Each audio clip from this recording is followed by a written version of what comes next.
I need to set a couple things straight. I don't know if that's quite the proper way to say it. There are going to be things taught from here that don't apply to everyone in the body.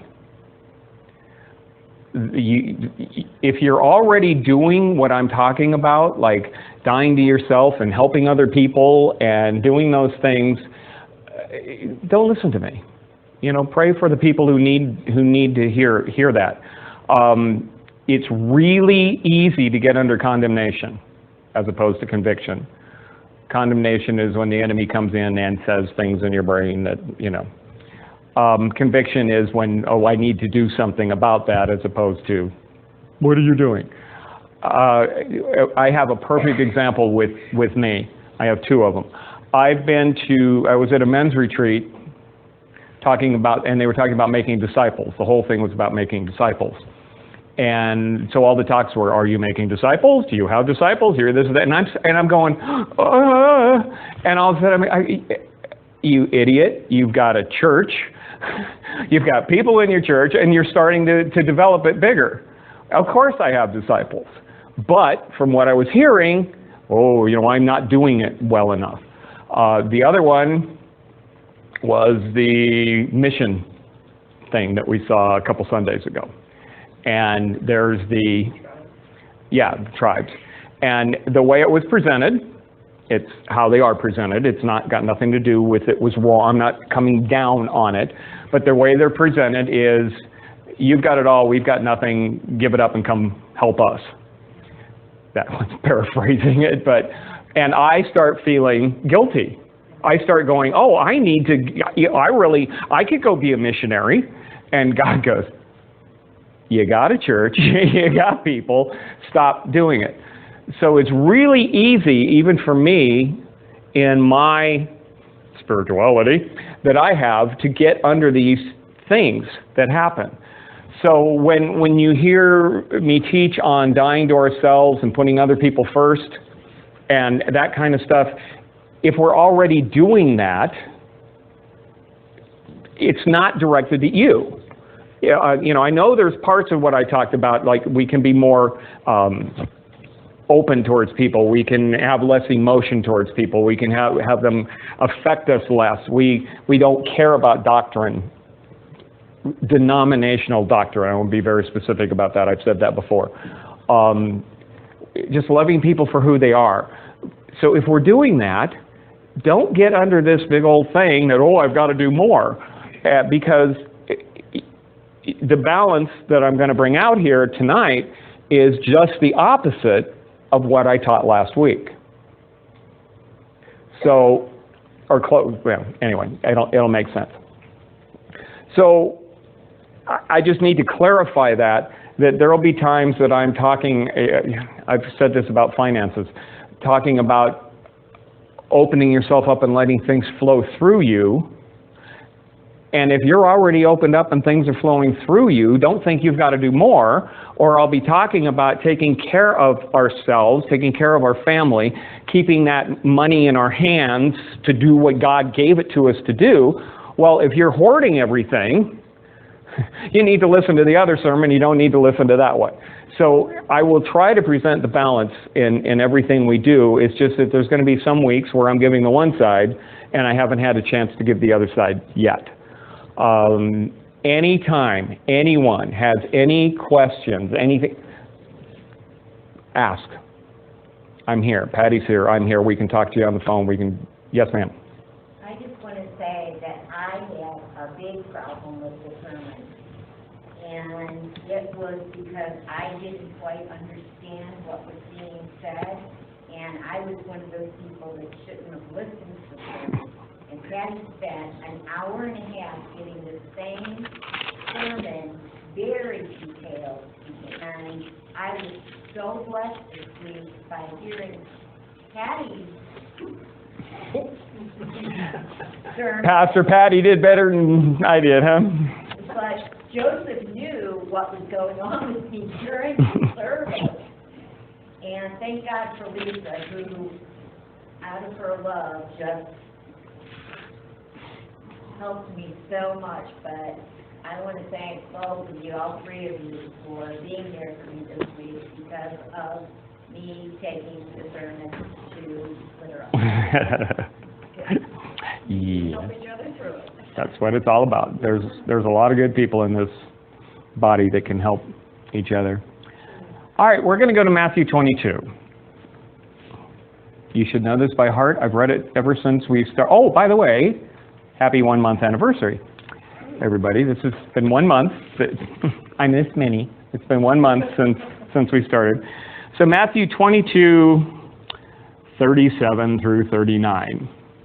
I'm going to bring out a couple things in here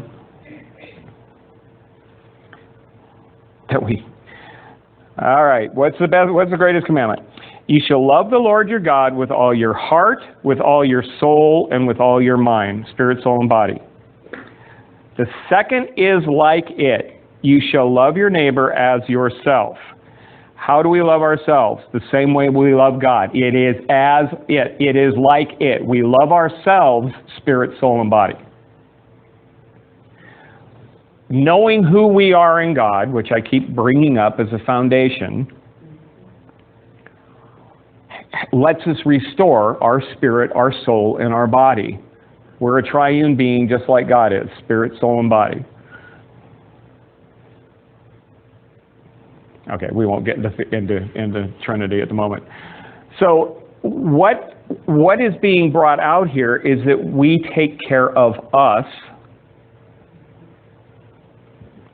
And now when we go to Philippians 2, these aren't in the bulletin because they got written down, and you know how things happen when you think you're done and you're not. Philippians 2, 4.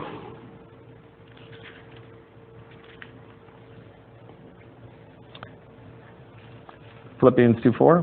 Got it? Let each of you look out not only for his own interests, but also for the interests of others. Now in here he's talking about selfish ambition and conceit and lowliness of mind and this and that. But he says, this isn't a negative. Don't just look out for yourself, look out for other people. It's also look out for yourself. And also for the interests of other people. Unless we have this together here, we're not. Stop tapping the microphone. We're not going to be able to help people out there. All right. Now we have been told. I'm sorry, not told. It's been implied, and maybe we have been outright told. We're to be like Jesus. Jesus healed everybody. Jesus took care of everybody. Jesus, if there was a crowd, Jesus was there. He loved them all, took care of them. But Jesus was constantly getting away.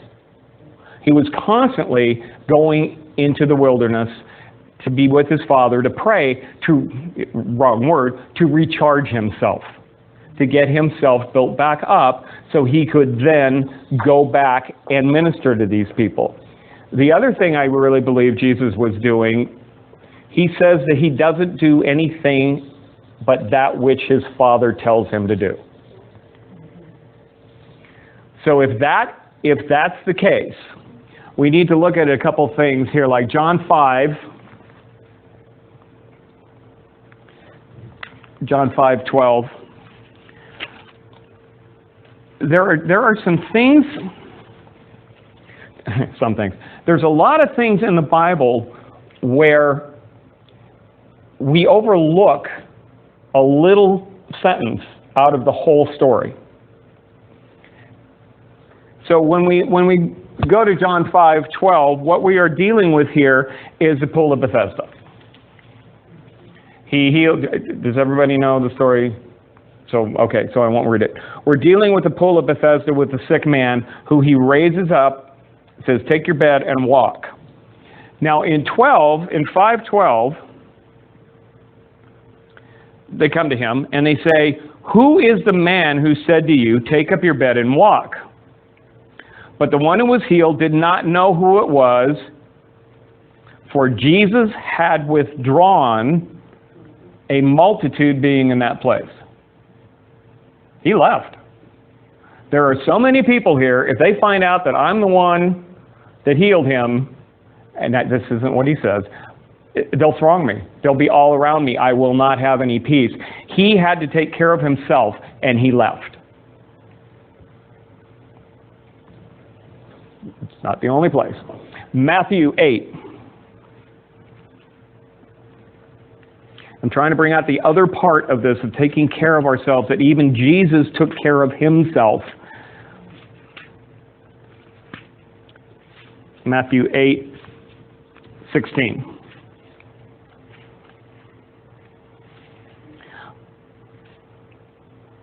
Okay, this is a whole, when we back this up, this is actually, there's two things in here. We can go back to 8:5. Jesus had entered Capernaum. A centurion came to him, pleading with him, saying, Lord, my servant is lying at home, paralyzed and dreadfully tormented. And Jesus said, I'm sorry, that's not the verse I was thinking of. That's somewhere else. Okay, let's go to 8:16. The one I was thinking of was Jesus was in front of the whole, you know who this person is, honey? Jesus was in front of the whole crowd, and they wanted him to be healed, and the guy came to his daughter, because his daughter was sick. Thank you. Cyrus. And Jesus left the whole crowd and followed him. And here were all these people just waiting. He'd been casting out demons. He'd been doing all these things. All these people were waiting. Guy walks up and says, I have a need with my daughter. He goes, got it. Left and went. He didn't, he has no, he may have had a problem, but he leaves these people because there are things that God says, do this. Don't do this. We cannot get hung up in, there's so many people to help, we've got to help them all. We have to listen to what God's saying and then go along that, because we can get under all this condemnation. We can get under all this, oh, there's homeless on the corners. There's these people. There's all these people that need this. There's everywhere you look. What would happen is we would give everything away and we'd have nothing. And we are stewards of what God's given us. That is foremost the most important thing we are. We're stewards of what he gives us. In the Old Testament, there was a tithing, there was a 10%. In the New Testament, it doesn't mention anything about it because it's all his. We're stewards over everything he gives us. And I'm reminded of the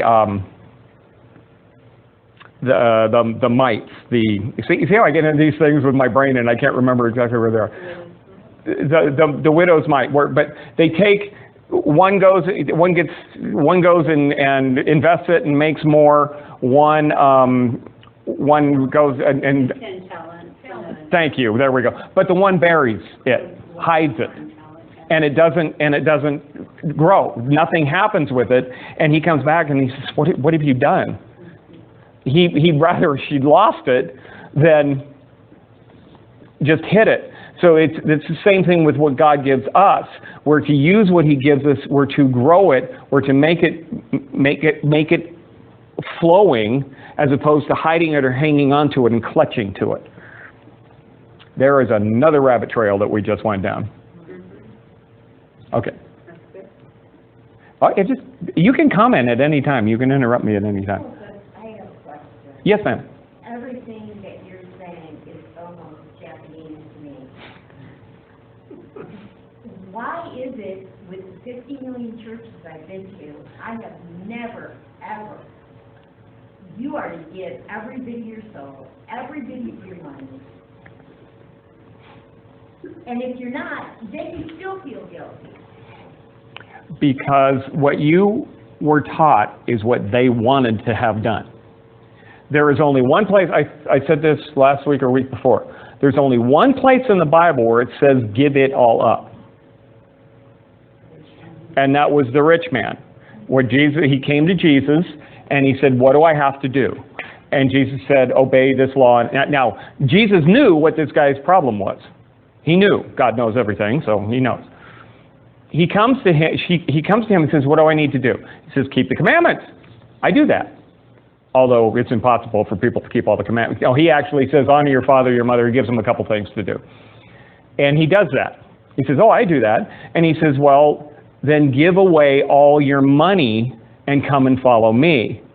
And it says, he went away sad because he could not do that. His thing in his life was he was controlled by money. So that's why Jesus said, give it up. That he didn't say to everybody, give up your money and follow me, give it all up. He said to a man with a specific problem where his money was his idol standing in front of God, he said, give up your idol and follow me. And he said, I can't. And he left. But when you need money, what's the perfect scripture to go to? Give it all up and follow me. When it's time to tithe, when it's time to, send out your evangelists, when it's time to do all this stuff, what scripture do you want to go to? I want to go to the scripture that says, give it all up. But it's only in one spot that it says it. Everywhere else, it talks about being good stewards. Everywhere else, it talks about, even from the Old Testament with Joseph, taking care of the people of Egypt, hiding, hoarding, and that's the wrong word too, keeping the harvest for 7 years. Storing, thank you. Keeping the harvest for 7 years. And then doling it back out slowly over the next 7 years.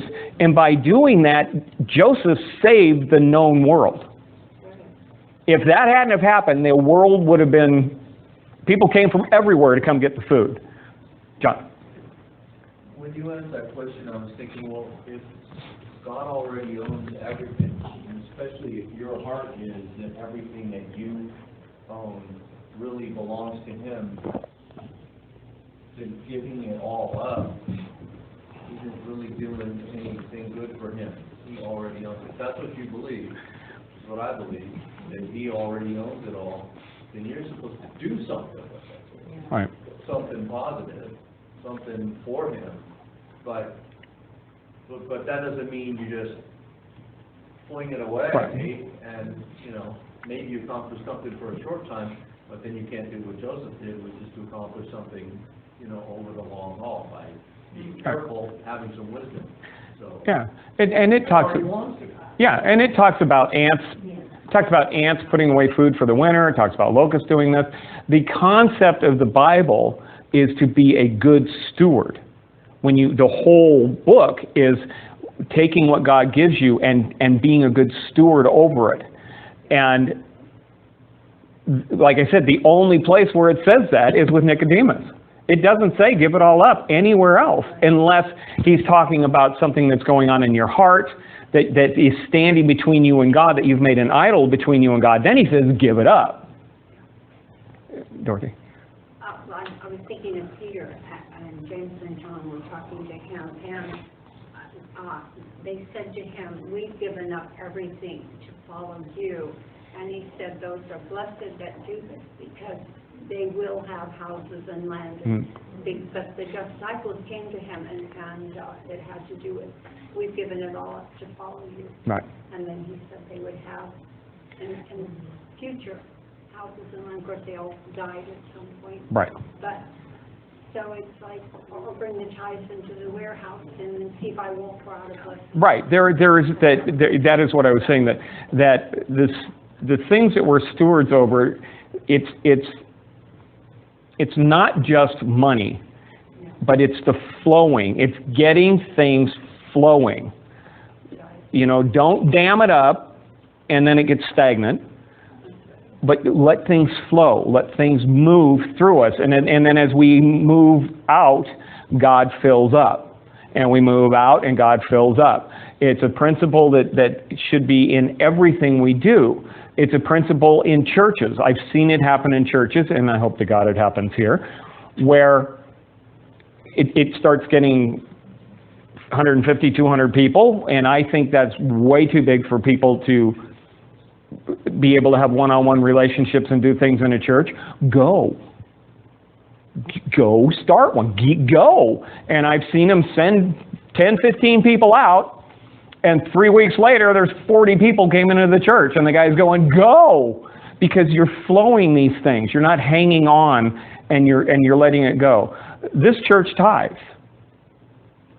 We do tithes, gifts, and offerings as I don't mean the body tithing to the church. I mean the fellowship then turns around and tithes back out. Because there's nothing that says that this church is not supposed to tithe and give gifts and give offerings.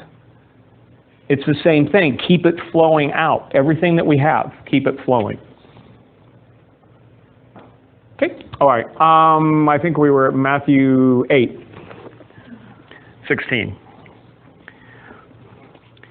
When the evening came, they brought to him many who were demon-possessed, and he cast out the spirits with a word and healed all who were sick, that it might be fulfilled, which was spoken by Isaiah the prophet, saying, he himself took our infirmities and bore our sicknesses. And when Jesus saw the great multitudes about him, he gave a command to depart to the other side. Again, all these people pressing in. He's been healing, he's been casting out demons, he's been all he can, and he looks up, he sees just this throng, and he goes, I got to get out of here.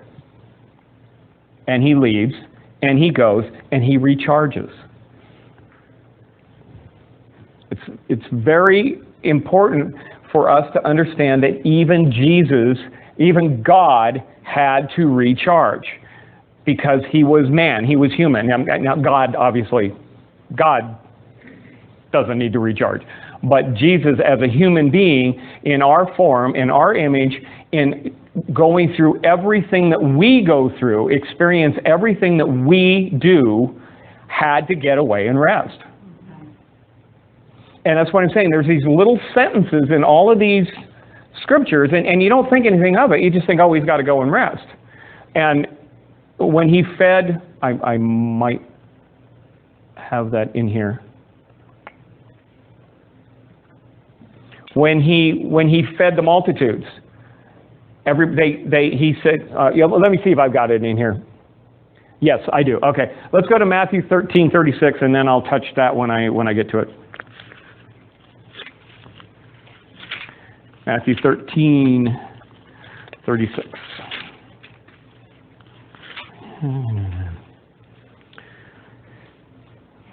Matthew 13. Then Jesus sent the multitude away and went into the house. And then the disciples, one-on-one, said, explain to us these parables that you were saying. But the thing that he did is he sent the multitudes away. Go. I need one-on-one time with my disciples. I can't keep... you can't talk to someone when everybody's, Jesus me, Jesus me, Jesus over here, Jesus my boy, Jesus my... And how often did he hear, this is my sick boy with a crippled leg, and he's been that way all his life, and oh, I got it. And yes, he's compassionate. Yes, he loves. Yes, he came here to heal the sick. He had to at some point go, I got to stop. And if he had healed everyone and raised everyone from the dead, that whole period of history would have been a completely different thing. Because now you would have this group of all these people that were healed. Everybody in Jerusalem was healed, and everybody was raised from the dead. Okay, I've done my work here. But no, he's keeping who he is, only doing what the Father's saying. We've learned tribulation works patience. Well, I'm sorry that you're in tribulation. I'm God. I see the plan. And it's harder for me, I bet it was harder for him to walk away knowing that there was a plan in the suffering than it was for him to go, you're healed. It'd be easier for me to do that. If I could do that, I'd be going, you're healed, you're healed, you're healed. Well, what about the journey? What about the growing? We see it with kids. If we give I don't have children, so I can't say. But if we gave our children everything they wanted, it would not teach them responsibility. They never grow up. They never this. They slam the door. I hate you, slam the door. And wait, no, I've never done that to God. And it's, yeah, you just wait, you'll understand. And it's the hardest thing in the world, but God does that to us. So I see that where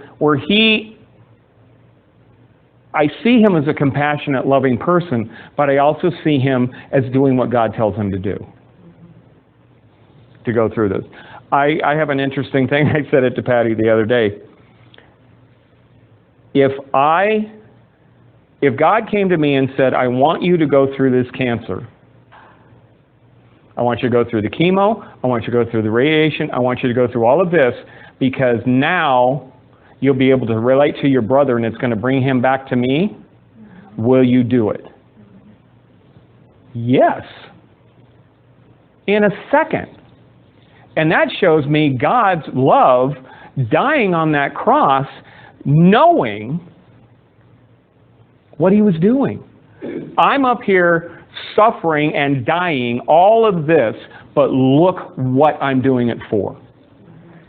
And that's how it says, for the joy set before him. It's, squirrel. Okay, John 6. Any comments, questions on that? Okay, John 6.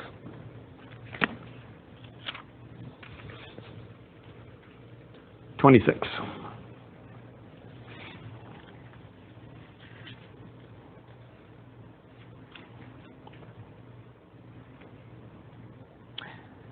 I'm kind of looking back a little bit to find out if this is right. This is after he fed the multitude, and he feeds the multitudes, and he actually goes, "I've got to go," and he goes. We can read about this because he leaves. All right, this is right after he feeds them. Let's go to 13. 6:13. Therefore they gathered them up, talking about the fragments of the fish and the loaves, and filled 12 baskets with the fragments of the 5 barley loaves, which are left over by those who had eaten. Then those men, when they had seen the signs that Jesus did, said, "This is truly the prophet who is to come into the world." Therefore, when Jesus perceived that they were about to come and take him by force to make him king, he departed again to the mountain by himself alone. And the other interesting thing is the last time we saw you, you were in the mountain. Now the disciples get in a boat, went over to the sea towards Capernaum, and it was already dark, and Jesus had not come with them. Then the sea arose because a great wind was blowing, so when they had rowed about 3 or 4 miles, they saw Jesus walking on the water. This is where he walks on the water, and then they end up immediately. He gets in the boat, and boom, they're on the shore. Okay. He got away. He ran away. Didn't run away. Anyway, he had to get away because they were going to come and take him and make him king. Again, that's against the plan, being made king. Now on 20. Now let's go to 26. Basically, what they're asking in 22 to 26 is, how did you get here? Well, last time we saw you were in the mountains. There was only one boat. The boat's over here. How did you get here? So now they said to him, "Rabbi, where did you come from?" Jesus answered them and said, "Most assuredly I say to you, you seek me not because you saw the signs, but because you ate of the loaves and were filled. Do not labor for the food which perishes, but for the food which endures to everlasting life, which the Son of Man will give you, because God the Father has set a seal on him." They said to him, "What shall we do that we may work the works of God?" This is actually a scripture that goes into James. The works of work. "This is the work of God, that you believe in him whom he sent." Therefore they said to him, "What sign will you perform?" He just got through saying, the only reason you're following me is because of these signs. The whole reason I left you is you wanted to make me king. I had to bail, get away from you guys. You want to make me king. You come here. I say the only reason you're following me is for signs. that I fed you. And then they go, and he says, you need more than that. You need everlasting life. You need me to rely on. And they say, what do we do to get the good works? And then they go, what sign will you perform that'll show us?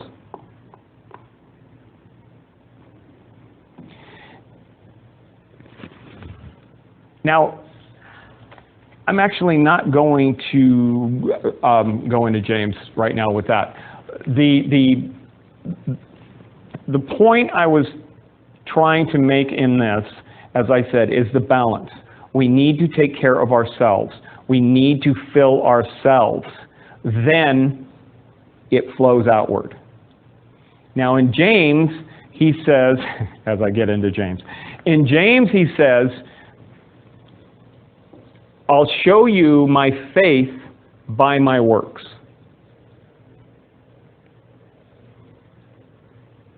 Many, many churches take that as meaning the more works you do, the more faith you have. When we keep that idea of things are open and things are flowing and things are moving, as I am full of God, as I am full of who I am in Him, as I am filled, it can't help but go out. My example of this was when Patty was in her car accident and she was in a wheelchair for 8 months. She said a couple times, honey, thank you, I love you, this is so neat that you're doing this. Using the wrong words, I said, I have no choice. I did not mean, I have no choice, you're my wife. I meant, I love you so much, I have no choice but to do this. My being can't do anything but what I'm doing. That's what I meant by I have no choice. What he's talking about in that letter, I will show you my faith because this is what I do as an overflowing outpouring of my faith. So it perfectly ties in with if we're depleted, if we're done, and we're on empty, and we're still trying to help these people, it's fruitless. We have to be full of who God is, spirit, soul, and body, and then out of that comes the compassion and the love for the people. So I hope I've given the right balance to what I was saying last week about dying to ourselves and that. Okay. Jordan. So dependent on the Holy Spirit Yes. to stay, step aside and to be obedient. Right. This is all